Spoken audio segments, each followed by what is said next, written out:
In this video, we're going to be looking at how to prove by induction. And proving by induction is used for questions like this on my screen. We have that the sum of all positive integers from 1 to some number n is equal to this expression here on the right-hand side. So for an expression where we have the left-hand side being some sort of product or sum, we can narrow it down to an expression. That's what we're trying to prove. And there are 3 steps to prove an induction statement is true. Step 1 is to prove that the statement is true for n equals to 1. It doesn't have to be n equals 1. The only reason I'm taking n equals 1 here is because that's just the smallest natural number I can take in my sequence. Okay, but if the statement had a domain where it said that n had to be more than or equal to 3, well then I would prove it for n equals to 3. I would prove it for the lowest natural number I can prove it for.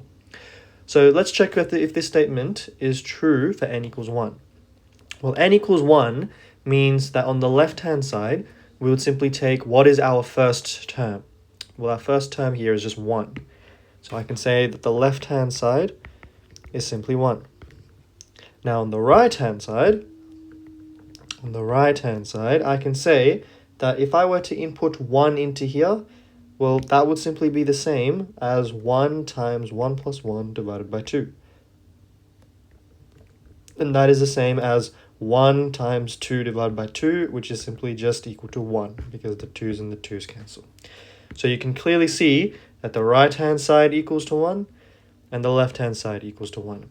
Therefore, we have proven that n equals 1 is true. So now our goal, now that we've shown that n equals 1 is true, we need to show that for every single real number this is true. Every single positive real number this is true. So our next step is to simply assume that it is true for any positive k integer. So we're going to assume the statement that when n equals to k, the statement is true. So now let us see what we would get if we were to rewrite the statement. We would get that 1 plus 2 plus 3 plus ... plus k minus 1 plus k equals to k times k plus 1 divided by 2. Okay, so now that we have this statement here, okay, we need to show that it is true for all positive k integers, okay? But if we have a look at the top here, how can we assume this statement is true even though we haven't proved this original statement with n? All we did was replace it with k. Well, the purpose of this first step here was to recognize that we proved it for an integer. We proved it for a singular integer 1. So why can't k equal to some 1, for example, here? Why, if k was equal to 1, this entire statement would be true. Okay, so that's where our third step comes in. Our third step is to prove that when n equals k plus 1, the statement is true. This is our goal in proof by induction, to prove that the next term after the current term will always be true. Because we have proved that n equals 1 is true, does that not mean that n equals 2 will be true if k plus 1 is true? Well, yes, it would be. So now let us write our statement for n equals k plus 1. For n equals k plus 1, what I can do is I can simply rewrite all of this, but then just include an extra step, include an extra term after this, because I'm just showing that if everything before the current term is true, then of course the next term added on will also have to be true. So this is the left-hand side, but on the right-hand side, we have to replace the k's with k plus 1. So we get k plus 1 times by k plus 1 plus 1, which becomes k plus 2, all over 2. So now let's get to proving this.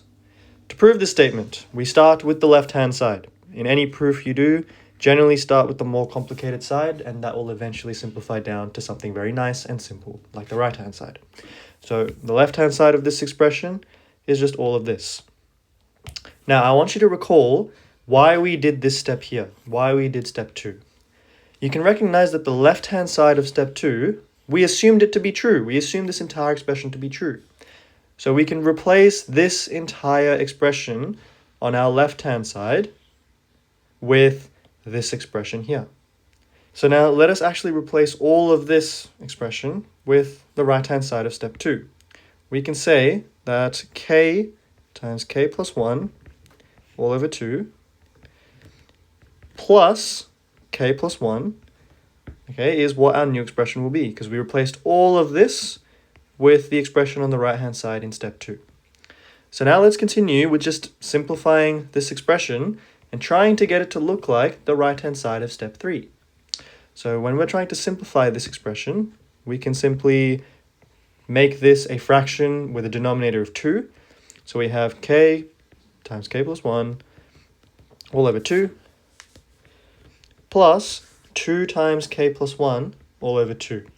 Now I know the 2 and the 2 on the right fraction will cancel out, but for the purposes of just adding the fractions together and making them 1, I have just made it like this. Next, we can merge the fractions together. We have k times k plus 1 plus 2 times k plus 1 all over 2. Now in the numerator, we can factorize. We can say that k plus 1 is a common term. So if that were the case, we can factorize k plus 1. And then what are we left with? We're left with a k, and we're left with a plus 2. So k plus 2. Ta-da! Does this not look just like the right-hand side that we were trying to prove originally in step 3? This was our statement we tried proving, and this is our final expression. So therefore, this is equal to the right-hand side, and we have proved it. We have proved that if it's true for n, then it must be true for the next term, 2, then it must be true for the next term, 3, 4, 5, etc. That is the purpose of the prove n equals k plus 1 true. Okay, so we can say if it's true for some k, it'll always be true for some k plus 1. It'll always be true for the next term. Now let's have a look at a next example. We have proved this sequence of numbers is equal to 2 to the power of n minus 1. So it's the exact same steps as before. We're just trying to prove by induction. So our first step is to prove it for the smallest value that we can substitute into this expression for. And because we're saying this only works for positive integers, our lowest number will be n equals 1. So we need to prove that n equals 1 is a true statement. So on the left-hand side, if our first term is n, we can say the first term here is simply just 1. And then for the right-hand side, we would just substitute in 1 for n.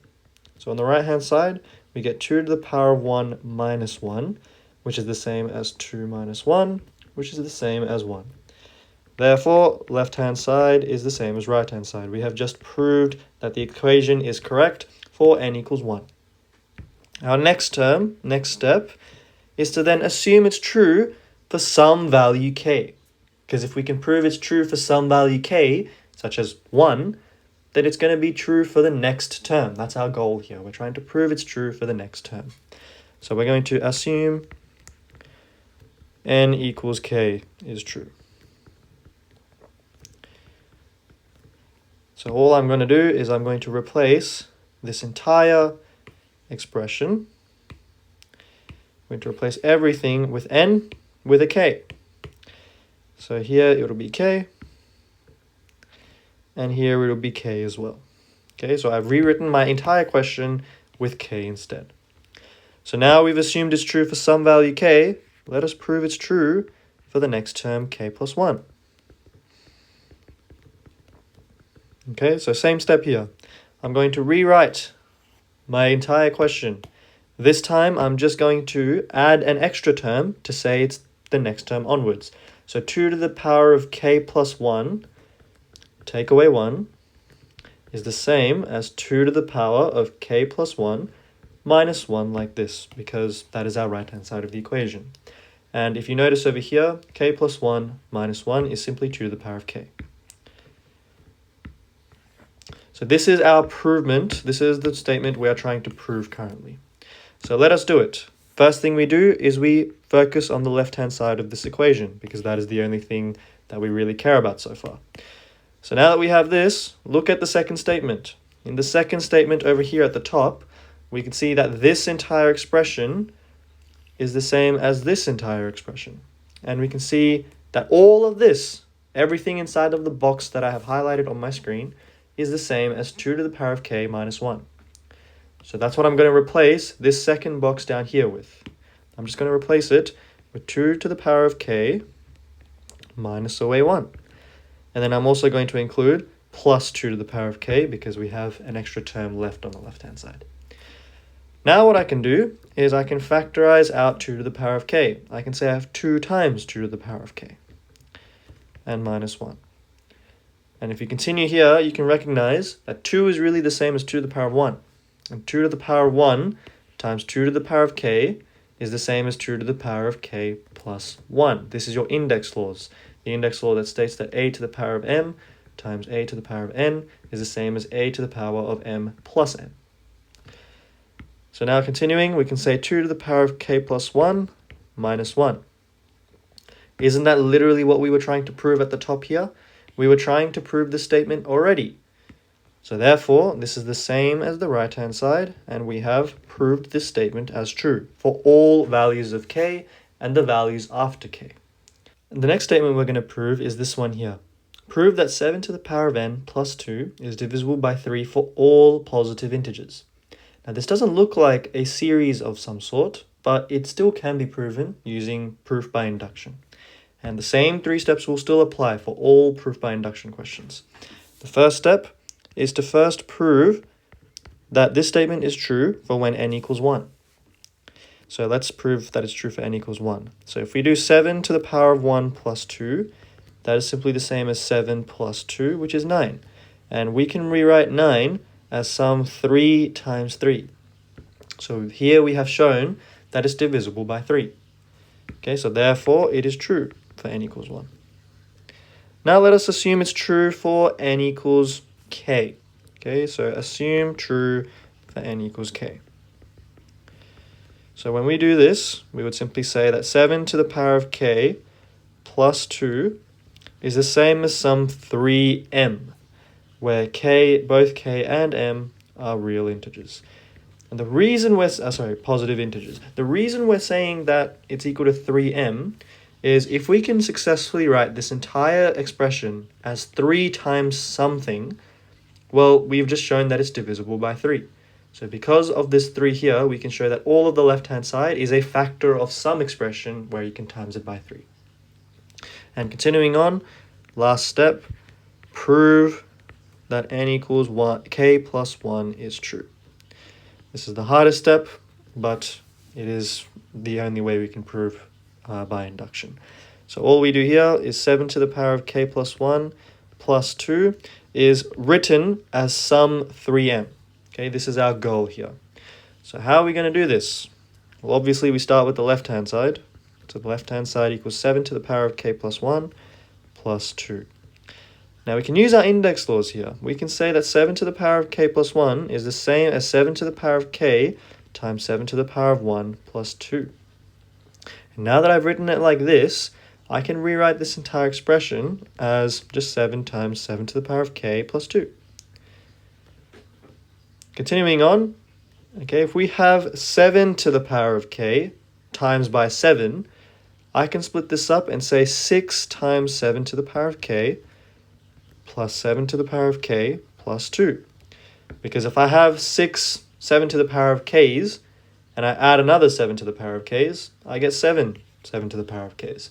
If that's a little bit confusing, you can think about just decomposing this into a 6 and a 1. Okay, or you can factorize this back out and show that it's the same as 7 times 7 to the power of k. Now, this is where the proof by induction gets a little bit interesting. We can recognize that everything inside of this red box here is the same as my premise in step 2. In step 2, I said all of this is simply equal to 3m. Okay, I said when it was true for n equals k, it is equal to 3m. So let us replace all of what's in this red box with 3m. So 6 times 7 to the power of k plus 3m. Now, from both of these terms here, I will factorize out a 3. So I'll factorize out a 3, and I'm left with 2 times 7 to the power of k plus m. And because I have successfully shown that the expression in step 3 is 3 times some expression, I don't really care what's inside here, so long as it's times by 3, right? Therefore, the entire expression is divisible by 3. Okay, divisible by 3 for all positive integers. Okay, I've shown that if it's true for some value 1 and it's true for some value k, then it's going to be true for some value k plus 1. And if k can be equal to 1, then it's true for 2, 3, 4, 5, 6, 7, 8, 9, etc., etc., etc. Okay, here's our next question. We are back to sequence and series kind of questions. Prove that 1 over 2 times 4 plus 1 over 4 times 6 plus 1 over 6 times 8 plus, you keep going with this same pattern here, will equal to this expression on the right-hand side, n over 4 times n plus 1. Again, proof by induction, it's very simple. You use the exact same 3 steps each and every single time. Step 1. Step number 1, prove that this statement is true for n equals 1. Prove n equals 1 is a true statement. Well, on the left-hand side, n equals 1 is simply saying, what is the first term? Well, the first term on the left-hand side is 2 times 4, and that is just the same as 1 over 8. That is the same as 1 over 8. On the right-hand side, we can say that if we were to let n equal to 1, then we would get 1 divided by 4 times 1 plus 1. That's just the same as 1 over 4 times 2, which is the same as 1 over 8. So we have just shown that the left-hand side is the same as the right-hand side. And that's why n equals 1 is a true statement. The next step is to assume that n equals k is a true statement. Okay, so all we have to do is rewrite the entire expression in the top here, except this time we're just going to replace all the n's with a k. So all we're going to do is replace everything with a k, make it a little bit pretty. So on the right-hand side we get this, this, this, and this replaced with a k.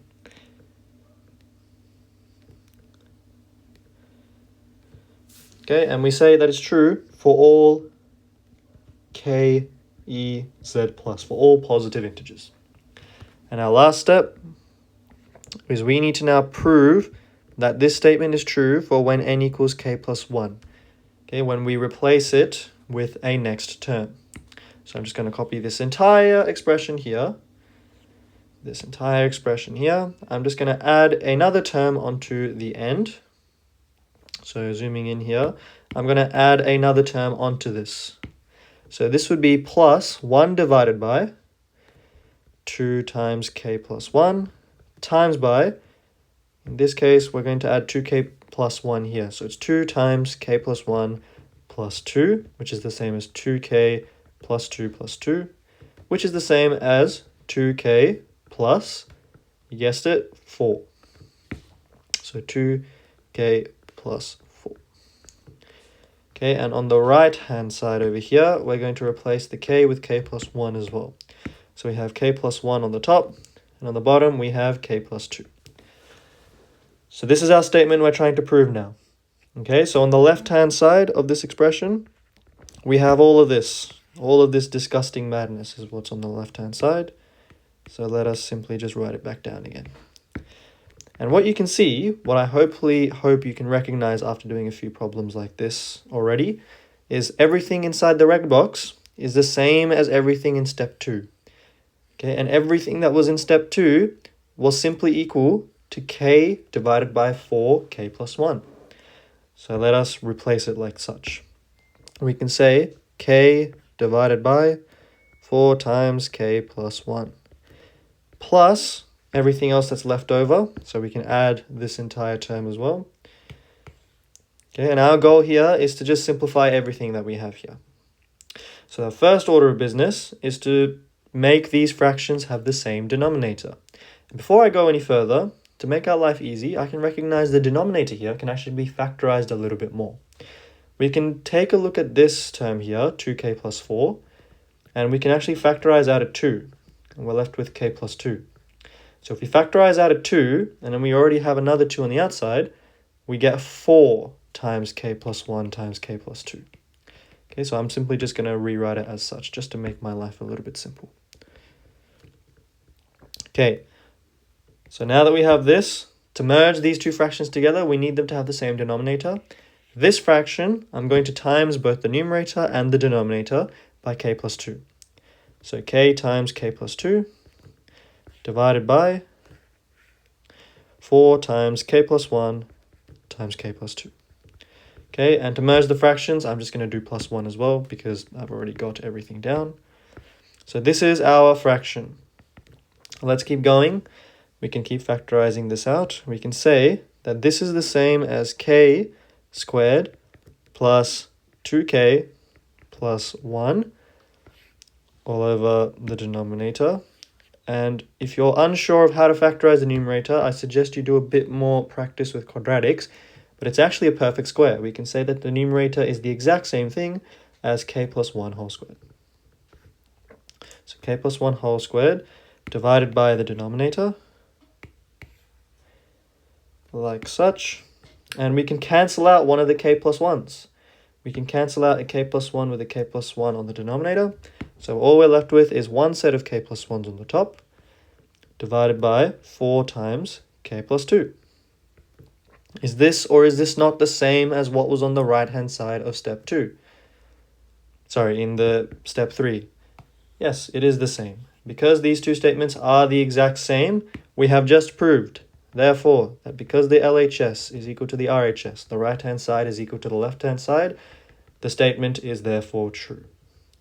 Lucky last question for the day. Prove 2 to the power of n plus 2 plus 3 to the power of 2n plus 1 is divisible by 7 for all positive integers. First step in proof by induction, you guessed it, prove it's true for n equals 1. Prove n equals 1 is true. So you can say that 2 to the power of 1 plus 2 plus 3 to the power of 2 times 1 plus 2, plus 1, sorry, not plus 2. This is basic math. I'm not going to go too deep into it. This is the same as 2 to the power of 3 plus 3 to the power of 3. So 2 to the power of 2 to the power of 3 is 8 plus 27, which is the same as 35, which you can rewrite as 7 times by 5. Therefore, you have proven that n equals 1 is a true statement. Our next step is to assume that this is true for some value of k. So prove, or assume I should say, that n equals k is true. So now when doing this, we can say that 2 to the power of k plus 2 plus 3 to the power of 2k plus 1 is the same as some 7m. And we can say that k and m are both positive real integers. And step 3, we would like to prove that when n equals to k plus 1, the statement is also still divisible by 7. So let us do that. We can copy down this entire thing here.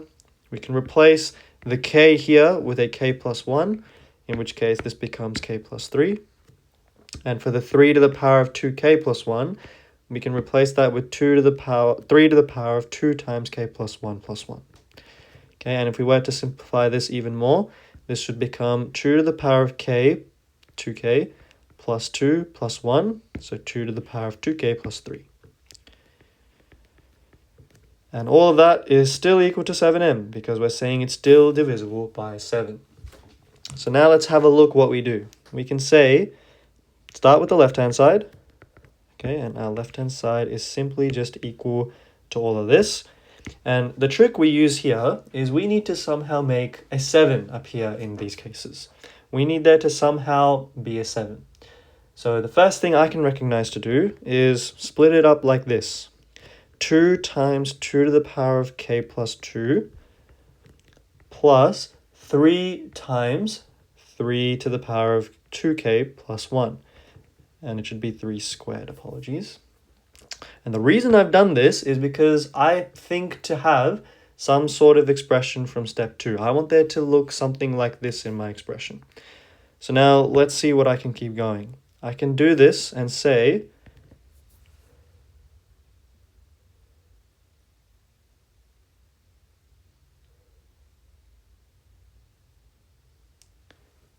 that this is the same as 2 times 2 to the power of k plus 1 plus 3 squared is 9, okay, but I'm actually going to rewrite it a little differently. I'm going to say plus 2 times 3 to the power of 2k plus 1 plus 7 times 3 to the power of 2k plus 1. Okay, so I've just split it up as 2 plus 7 equals to 9. What can I factorize from the first two steps here, from the first two expressions? I can factorize a 2. If I factorize a 2, I get 2 to the power of k plus 1 plus 3 to the power of 2k plus 1. And I'm left with, on the outside, 7 times 3 to the power of 2k plus 1. Now this is where it comes clutch. This is where proof by induction really shines. What was our step 2? Our step 2 was all of this here. That was our expression in step 2. Do you see that reappear anywhere again when we did k plus 1? Ah, look here. Okay, so everything in the red boxes are the same. So that means we can replace all of this with a 7m. We can just say it's the same as 7m because inductive reasoning. So 2 times 7m plus 7 times 3 to the power of 2k plus 1. Okay, I'm just going to rewrite this a little. Okay, you agree that 2 times 7 is the same as 7 times 2. So I can really rewrite this as 7 times 2m plus 7 times 3 to the power of 3k plus 1. Now I can factorize all of this by a 7.